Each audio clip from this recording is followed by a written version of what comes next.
preciados amigos y hermanos en Cristo. Vamos a presentar ahora un nuevo tema que se titula Cristianos vacilantes. ¿Cómo podemos dejar de ser cristianos que vacilan entre el camino de Cristo y el camino del mundo? En nuestra vida cristiana hemos tenido originalmente problemas y quizás desde un comienzo aceptamos la palabra de Dios, profesamos ser cristianos, íbamos a la iglesia y vamos a la iglesia. Sin embargo, cuando llega el momento de la prueba, de la tormenta, de la aflicción, de la tentación dura, decidimos resolver nuestros problemas con nuestras propias soluciones personales, a nuestro propio modo, con nuestros propios pensamientos. Y de esa manera llegamos a ser cristianos vacilantes, porque no dependemos enteramente de Cristo para que Cristo obre en nosotros. El tema de hoy está basado en Santiago capítulo 4, versículo 8. Ahí dice lo siguiente: acercaos a Dios y Él se acercará a vosotros. Pecadores, limpiad las manos, y vosotros los de doble ánimo, purificad vuestros corazones. El texto está dirigido a personas de doble ánimo, y a ellos se les aconseja purificar vuestros corazones. ¿Quién es una persona de doble ánimo? Según la Biblia, según el griego, en griego se lee este término dipsijos. Un dipsijo o una persona de doble ánimo es una persona dividida en intereses, a saber, entre Dios y el mundo, entre Cristo y el mundo. Y vamos a verlo esto por su contexto. Además, un dipsijo o los dipsijos también son personas vacilantes en opinión o propósitos, inciertas, dudosas, dubitativas, divididas en intereses. También lo encontramos en Santiago 1:8. Pero veamos el contexto de qué es un dipsijo. Cuando leemos un poco más adelante, en Santiago capítulo 4, versículo 1 al 5, un poco atrás, dice allí: ¿de dónde vienen las guerras y los pleitos entre vosotros? ¿No es de vuestras pasiones las cuales combaten en vuestros miembros? Está hablando a un grupo de personas que tiene estos problemas, que dan operación a sus propias pasiones, a sus propios deseos, pero que profesan ser cristianos. Y todas las cosas que aparecen aquí, que dice después, son cosas que el mundo practica y que nosotros practicábamos también cuando éramos del mundo y vivíamos conforme al mundo. Codiciáis y no tenéis, matáis y ardéis de envidia y no podéis alcanzar, combatís y lucháis, pero no tenéis lo que deseáis porque no pedís. Pedís y no recibís porque pedís mal, para gastar en vuestros deleites, es en vuestras pasiones. Y luego dice: o almas adúlteras. ¿Ven? Este es un dipsijo, a quien se le llama dipsijos en griego. Una persona que está dividida en sus intereses entre Cristo y las pasiones que gobiernan al mundo entero. ¿No sabéis que la amistad del mundo es enemistad contra Dios? Cualquiera pues que quiera ser amigo del mundo se constituye en enemigo de Dios, se constituye enemigo de Dios. Otro pasaje que señala la palabra o que menciona la palabra doble ánimo es Santiago capítulo 1, versículo 8. Y ahí describe que es una persona de doble ánimo, o por lo menos nos da un concepto un poco más amplio. El hombre de doble ánimo es inconstante en todos sus caminos, dice aquí. Es inconstante, noten este término. Ahora, veamos qué es una persona inconstante para definir qué es un hombre de doble ánimo. En griego se lee akatastatos. Acatastato significa inestable, inconstante, inquieto. Es una persona inconstante, se puede decir, en todos sus caminos, una persona inquieta en todos sus caminos, inestable en todos sus caminos. Eso significa que por un tiempo se aferrará a un camino para dar solución a sus problemas y cuando éste no le satisfaga, tendrá que cambiar de camino e ir a otro y buscar otra solución. Y en ellas dará rienda a sus pasiones, a sus deseos, a sus emociones negativas. El mismo término acatastatos para inestable, inconstante, inquieto también es usado en el Antiguo Testamento, pero solamente en un versículo según la Septuaginta. Por ejemplo, en Isaías 54:11, cuando habla acerca de Israel y dice, pobrecita, fatigada con tempestad, sin consuelo. Ahí se traduce como fatigada con tempestad. Fatigada con tempestad en hebreo es Sa'ar, que se lee enfurecerse, turbarte, ser conducida por la tormenta, ser arrojado, ser lanzado con tempestad, salir como un torbellino. Así que fatigada con tempestad es ese término equivalente a ser una persona inestable, inconstante, inquieto. Ahora ven que hay cosas que lanzan los objetos como la tormenta, el mar embravecido, el torbellino, lanzan las cosas. Así es una persona que está en este grupo, una persona de doble ánimo, es así, una persona inestable, como las cosas que arroja una tormenta. Y claro, ese término también se encuentra en el Antiguo Testamento, como se ve aquí en 2 Reyes 6:11, cuando se habla acerca de,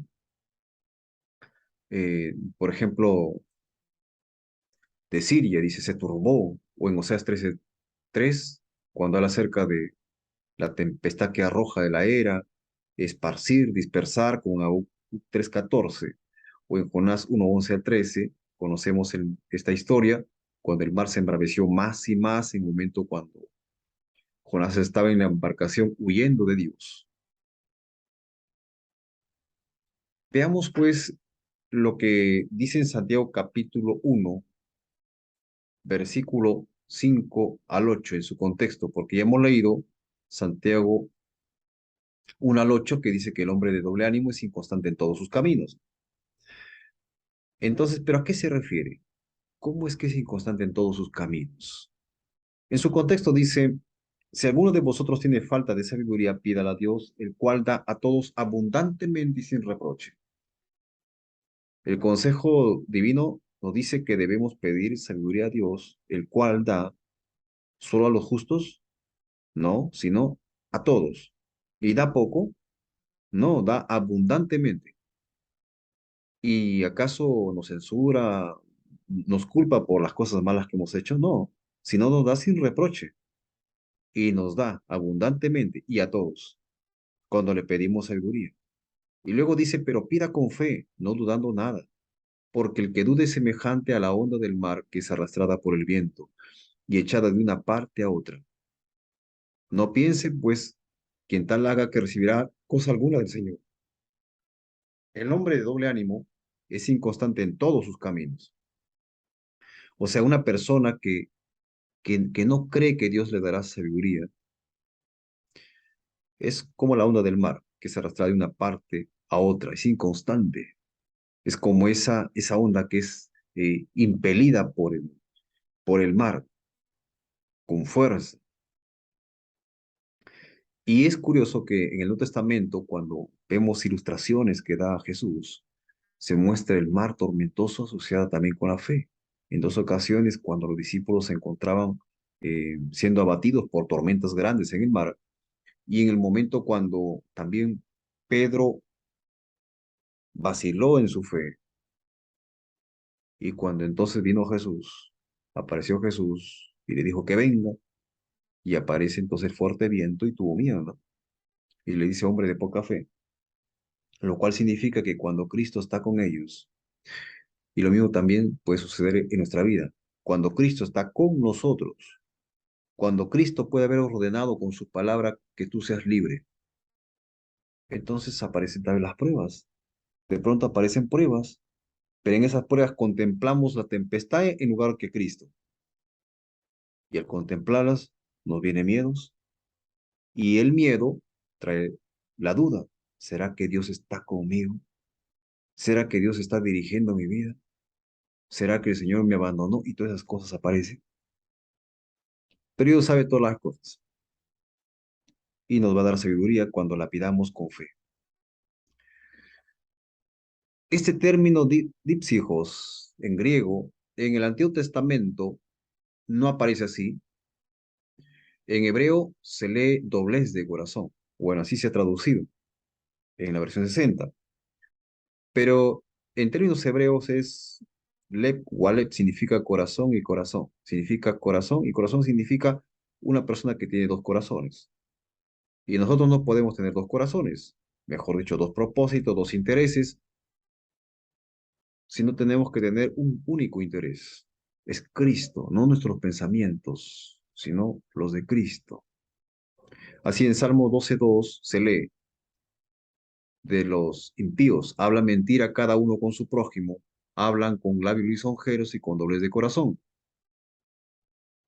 Mientras que aquellos que no tienen doblez de corazón, en 1 Crónica 12:33, dice, de Zabulón 50,000 que salían a campaña prontos para la guerra, con toda clase de armas de guerra, dispuestos a pelear sin doblez de corazón. ¿Lo ven? O sea, personas que creen en Dios, que saben que Dios lo va a libertar y también están dispuestos a pelear. ¿Por qué? Porque creen de que Dios le va a dar la victoria. Ahora vayamos un poco más atrás. Santiago capítulo 1, los primeros versículos. Para que veamos un poco más el contexto a quién va dirigida esta carta. El consejo para los dípsijos. Hermanos míos, tened por sumo gozo cuando os halléis en diversas pruebas, sabiendo que la prueba de vuestra fe produce paciencia. Mas tenga la paciencia su obra completa, para que seáis perfectos y cabales, sin que os falte cosa alguna. Primero dice que debemos tener un sumo gozo, como también lo dice el apóstol Pedro, cuando nos hallamos en diversas pruebas, sabiendo que la prueba de vuestra fe produce paciencia. Y eso es importante. Así que cuando nosotros nos gozamos porque vamos a ser probados, debemos pedir algo más, que si no tenemos experiencia en estas pruebas, pidamos sabiduría, pero pidámoslos con fe. Y si entonces dudamos que Dios nos dará sabiduría, según como dice más adelante, no piense pues que el que duda, dice, es semejante. El que duda que no recibirá de parte de Dios sabiduría es semejante a la sonda del mar. Y no piense pues que quien tal haga, que quien dude, mejor dicho, que recibirá cosa alguna del Señor. Así que es necesario saber que Dios nos va a dar sabiduría cuando vamos a pasar los momentos de la prueba y en la prueba misma. Esta sabiduría es el conocimiento que viene de la experiencia y por lo tanto se va a revelar por la conducta. Así es. No dudemos pues, hermanos, tenemos que ser de un solo propósito, de un solo interés. Creer que Cristo nos dará sabiduría para darnos cuenta si realmente nuestra sabiduría es de Dios o viene del enemigo. En Santiago capítulo 3, versículo 13 al 18, nos da la respuesta. ¿Cómo debe ser aquella sabiduría? ¿Quién es sabio y entendido entre vosotros? Muestre por la buena conducta sus obras en sabia mansedumbre. Eso significa que la buena conducta debe ir acompañada de emociones buenas, en sabia mansedumbre. No puede ir una buena conducta acompañada de emociones negativas, ¿no? Por eso dice después, pero si tenéis celos amargos y contención en vuestro corazón, no os jactéis ni mintáis contra la verdad, porque esta sabiduría no es la que desciende de lo alto, sino terrenal, animal, diabólica. Así que no puede haber una impaciencia, por ejemplo, divina. Sería en todo caso una impaciencia animal, diabólica, terrenal. Porque donde hay celos y contención, ahí hay perturbación y toda obra perversa. Donde hay celos y contención, ¿qué hay ahí? Perturbación. Y esa perturbación es lo mismo que se hablaba en Santiago 1:8, cuando hablaba acerca de que son inconstantes en todos sus caminos. Esa palabra inconstantes, de la misma raíz, proviene esa palabra perturbación, que significa inestabilidad, un estado de desorden, es acatastasía. Así la persona está turbada, perturbada está. Entonces ahí no puede haber sabiduría. Pero la sabiduría que es de lo alto es primeramente pura, después pacífica, amable, benigna, lleno de misericordia y de buenos frutos, sin incertidumbre ni hipocresía. Eso significa de que esa sabiduría, su conducta, se muestra con emociones positivas, con mansedumbre, con paz. Y el fruto de justicia se siembra en paz para aquellos que hacen, para aquellos que practican la paz. Así que si tenemos conductas positivas, debe esperarse que estén acompañadas de emociones positivas, porque de no ser así, es porque hay pensamientos negativos que nos están acompañando desde un comienzo, que nos perturban a través de las emociones negativas y por lo tanto van a producir en nosotros conductas negativas. El consejo para los dípsicos es el siguiente, en Santiago 4:8 al 10. Y vosotros los de doble ánimo, los dípsicos, purificad vuestros corazones. ¿Qué significa esta purificar vuestros corazones? Significa examinad vuestros corazones. Examinen, díganle a Dios, Señor, hay detrás de todo esta conducta positiva, ¿hay algún pensamiento a lo que yo creo que es positivo, ¿no? Aunque también puedo darme cuenta que hay una conducta negativa, si me doy cuenta, pero puedo estar justificándola como sabiduría. Dios, hay un pensamiento negativo que me acompaña, un pensamiento que dirige mi vida sin que yo me haya dado cuenta, como una sombra que me persigue desde el pasado, sin que yo lo sepa. Cuando Dios te revela esto, cuando tú examinas tu corazón, entonces Dios te revela esto. Es el momento cuando Dios te está purificando, ha de purificar tu vida. La persona cuando ve, cuando recibe aquel consejo de Dios, cuando recibe la palabra de Dios, mejor dicho, cuando Dios le hace ver sus iniquidades, la mentira del diablo que aparece en su mente, porque es una mentira. Entonces la persona se aflige, se arrepiente, lamenta y llora. Vuestra risa entonces se convierte en lloro y vuestro gozo en tristeza. Y así termina diciendo la Escritura, humillaos delante del Señor y Él os exaltará. Entonces es necesario practicar esto cada día.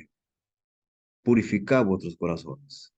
Examinad vuestros corazones para que haya una armonía cada día entre nuestros pensamientos, nuestras conductas y nuestras emociones. Y veremos entonces que Jesús nos acompaña en todas estas cosas y seremos de un solo propósito, de un solo interés. La vida entonces será abundante, grata y satisfactoria. La vida cristiana irá acompañada de aquel perfume fragante del Señor Jesucristo. Amén.